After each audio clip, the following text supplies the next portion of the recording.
Welcome back to the Dividend Diplomats YouTube channel. You got your boys here, Bert and Lanny. Thanks for rocking with us here on a nice, bright Sunday morning. Get your coffee, guys, because I'm making a big move on the investment portfolio, guys. One of the biggest moves that somebody can make. We're not talking about stock purchases. We're not talking about stock sells. Let's dive into what the heck I'm talking about. Smash that subscribe button, everyone. Give this video a thumbs up. Let's freaking go. This is going to be a great video. Lanny's making a major move. That's going to have some nice financial implications for him. Can't wait to talk to you. A little fireside chat with that cup of coffee.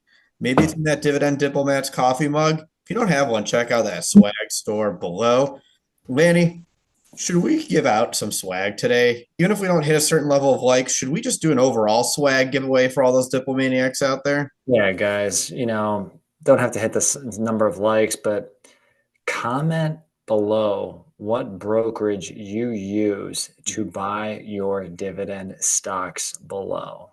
Yeah, I love it. So comment below and we're going to get swag out. No matter what the likes are for this video, somebody's going to be leaving with some Dividend Diplomat swag. Exactly, guys. All right, but welcome to today's video. Again, we're not talking about sales, not talking about buys, not talking about what stocks to buy right now. No. I've had enough.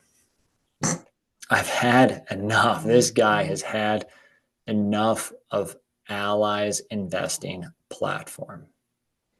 Over the last probably 1 to 2 months, I want to say each and every week, just to start talking about Ally, where I've been on for 10 plus years, more than likely.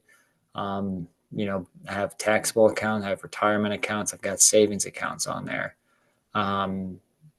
Their investment platform has been either down, slow, not loading, to the point where I can't even execute purchases when stocks are down. Rough. If you guys are you guys know, let me know in those comments as well below. And it's at some point, it's just what the heck. Yeah. Well, I've had enough with Ally. We'll get into what I'm doing.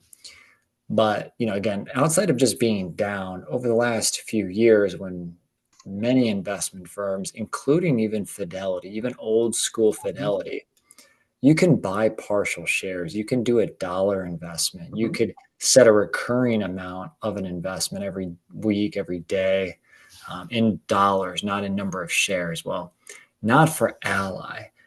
Ally, you can't do that.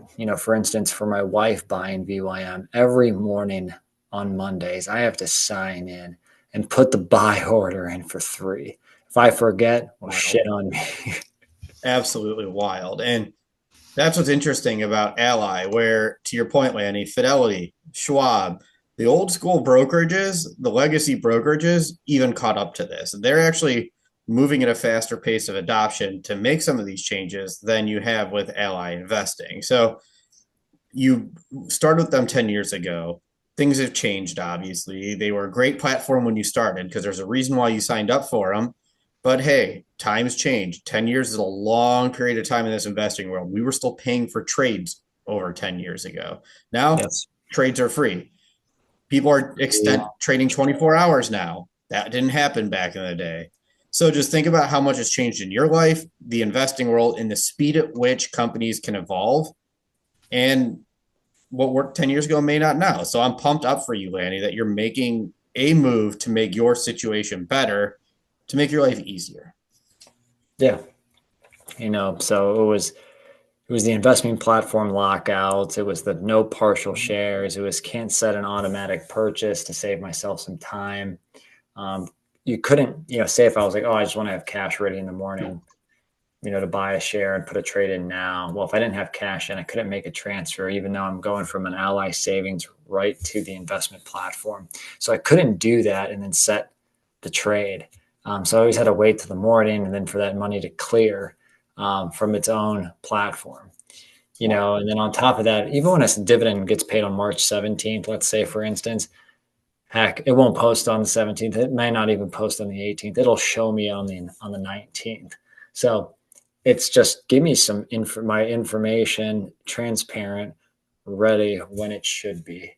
So again, Bert, you're right though. A lot of positives. I mean, when ING USA sold out and then Capital One took over and then they got rid of the share builder program, where else could you go that had a high yield savings account with an investment platform Yeah, exactly. It wasn't with there. a low trading fee of like 395? Yeah, exactly. That was the big thing. There was easy and free dividend reinvestment. I know that was one of the other big reasons. That's why Mm-hmm. you went there back 10 years, 10 plus years ago. You went there because of how easy it was to have the drip in the account, which wasn't a standard feature at that time with a lot of the other brokerages. Yeah, exactly. Yeah, free drip, and again, for those starting out with, savings and wanting to do investing, it was a great platform. It still is a good platform Yeah. for, beginner investors and definitely savers who want a long-term name in that arena. And hey, there was a lot of stocks you can buy on there, like you can do at Fidelity that you might not be able to on some of the fintech. Like Yeah. you can do a lot of OTC stocks are there, your pink sheet stocks. I own a few stocks that I can't buy on other platforms on Ally. So there is some benefits still to Ally. Yeah, but eventually at this point of your life, where you are today with what you are trying to do, it wasn't what you were trying to do 10 years ago. How you invest, what you want to do, where you want the money, how easy you want that money to be isn't a thing anymore. Exactly. And then, so what happened? Where am I going? What finally was the straw that made me say, all right, I'm done? Ugh. Robinhood. No, no, no, no. Don't worry. I'm not going to Robinhood. But Yeah. what Robinhood did for their gold members is one of their gold member treat of the week, because they're doing that all month long, was they were offering a 2% match to bring over Mhm. your investment account. And that included the taxable account. 2%. Huge. Massive. Now, Massive. some caveats to Robinhood's 2% was the lockup period. You had a 5-year lockup period. Similar to the other match programs that they do, they have long lockup periods because they don't want you to go anywhere. Yeah. If they're going to Now, hand out a lot of cash and 2% can be a lot of cash depending on the market value you're transferring over, you don't want to see that money leave the platform 2 months after having it. You want to make the people stay to earn that cash. But what was that caveat? now that again, you had to have either, I think it was either the net transfer of what you did still after 5 years, or it might have even been the market value. You had to look at the devil's in those details with Robinhood. So definitely recommend those that are doing that to look into those details at Robinhood. So again, leave an ally for the investing for the most part, because there's going to be some investments that I can't take off of there for now. And it's not Robinhood. So, Bert, who else competes with Robinhood? Well, we talked about how this could happen, Lanny. When we were talking about Robinhood, we were saying there's going to be somebody else that enters the ring. You're saying Robinhood's the first one that bursted through the large bonus door. There was a second one that we knew it was going to happen. We talked about this. We said, we bet you in a week we're going to see some other match program getting launched at a fintech. But this fintech's also a bank. And it's also one of my largest investments. So I'm excited here for this. Oh, and you better believe these links are in the description. They've been in the description. I've been a believer. I've been a user Yeah. for many years. I buy my Vanguard trifecta here on this platform. I transferred one of my old 401ks already to get a match. SoFi. SoFi came out swinging early to start the week, just days after Robinhood made that announcement. SoFi is not doing the 2%. They're doing the 1%. Now, their 1% is their caveat is you have to have the net transfer amount still by the end of the year. So you're talking 8, 9 months because you have until April 17th to do it for the 1% match. Yep. But so you have to hold it for 8.5 to 9 months. Yeah. And then at the end of that time period, they'll make sure you do it. They'll make sure it's still in there, and then they'll give you your bonus at the end of the period. So you're waiting 9 months to get this 1%. Pound for pound, Robinhood, 5-year lockup period.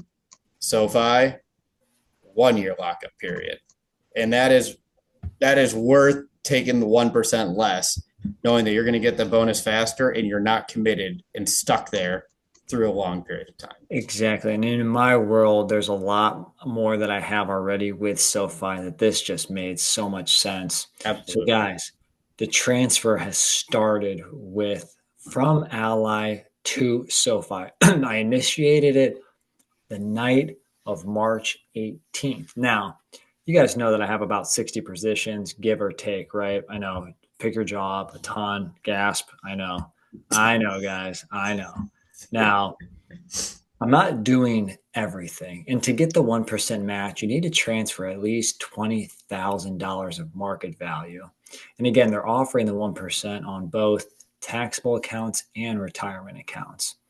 And um, the benefit here, though, is that, again, they have the ACATS transfer portal, which is literally, it should take 5 to 7 days. So I initiated a partial transfer that night of the 18th. Now, Bert, I didn't transfer all positions though.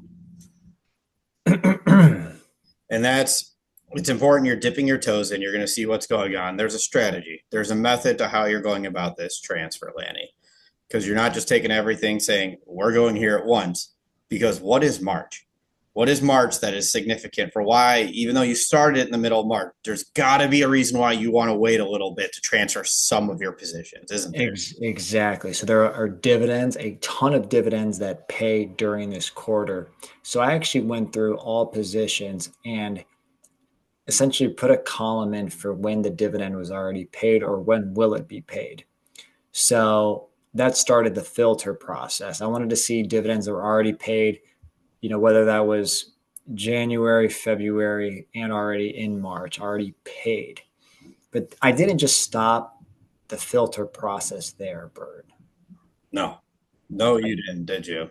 No, No. I took it another step, guys, because when you do the ACATS transfer, um, you can't take partial shares with you. So what the broker that you're leaving will end up doing if you have 0.x shares is they'll sell that at the end of the month. And then you'll have cash because you can't transfer less than one share through the transfer protocol. So I wanted to assess how much market value was those partial shares. So if you already paid a dividend, or if you don't pay a dividend, if you already paid a dividend through Q1 and you don't pay until like mid-April and beyond, okay, that was a filter. And then if the partial share was only worth like $10 or less, then I'm going to include you in this first round of transfer. Love it. Now, it wasn't done just there because then I'm like, well, even if the partial's worth more than 10, let me find the one where I'm in like an unrealized loss on. Because again, you're concerned about the partials because when you sell it, that's a gain, that's a capital event, that's a gain or loss transaction. So if it was a higher dollar amount, but I knew it was in a loss position, then I was also okay with that because it wouldn't be a negative tax impact to me. No, so that makes sense. So that's a very good first way to think about this tranche. You're not setting yourself up for a massive tax bill. You're also not setting yourself up for an awkward dividend situation where you're going to get a dividend paid potentially in cash or a partial share. That's then going to have to get liquidated. That's then going to have to go through this whole entire process. Why cause that stress? Wait till the dividend's done, take those out of the population, get your small partials out. That doesn't matter, under $10, and then just take your losses. So you don't care about the taxable event. Get a lot of the noise and the easy ones out of the way in tranche number one. I love it. So I'm transferring 20 securities. I ended up transferring 20 guys, which is about a third of the stock positions, guys. Yes. From that first round of 20 that I initiated, they anticipate, according to SoFi, that it should, quote unquote, should be done by the 22nd, which I find hilarious because that is a Saturday. So filming this here on a Thursday night on March 20th, by the time this video comes out, it might be finished. I'll let everybody know, obviously. So I'm transferring 20 positions. Now, the net impact possibly from the partial share selling, I might have like a net $50 gain, which again, you're looking at a 10-ish to Sure. $15 tax impact. Yeah, we know you have some losses in there too. So you'll have plenty of losses to offset that $10 tax bill. Exactly. So again, and then the match potential is definitely going to be over four figures. It'll be with Yeah. 20 securities coming over. We're looking at 1,000, maybe over $1,100 in match potential just from selling or not selling, but transferring 20 securities. Yeah, that's tranche one here.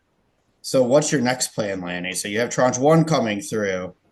Is there a certain ETF? Is there a certain position that's going to pack a little bit more punch that you're going to be doing here that may have just given you a nice little increase on something? Yeah. Yeah. If you guys didn't know, VYM did announce again, they're catching up from the lower dividends they did in Q3, Q4, Q4 at least, and came out with a banger. Vanguard's high dividend yield ETF VYM came out with an 85-cent first quarter dividend, which was almost Ooh. 20 cents higher than the first quarter last year. Now, that dividend's not going to get paid until that last week of March. So I'm going to wait till there's a lot more dividends, including VYMs, that pay and clear through the end of March. And I'll probably do the next transfer of everything more than likely in early April. This is beautiful, and this is such a nice way to do it. You don't have to rush it all. You can take your time. You can do this because you have until April 17th to recognize this bonus. You have time to do this. So you're not rushed. You didn't, Yeah, April 17th. Yeah. yeah. So, yeah, as I say, you have time to do this the way you want to. So that's beautiful, Annie. I freaking love that you're taking this into your own hands and you're going to get a huge bonus off of this. This isn't some small bonus, like you said. No, it'll be nice. Obviously, I plan on more than likely using that to buy the trifecta. For sure, Vanguard ETS will be used once I get the full match bonus in 2026, but that'll help jumpstart attacking the goals for that year when that match hits, guys. So that's it. I'm planning on leaving as much as I can Ally investing. There's going to be some investments that I can't transfer over to SoFi, but I might be able to transfer elsewhere where I have accounts. But I'm starting the process now.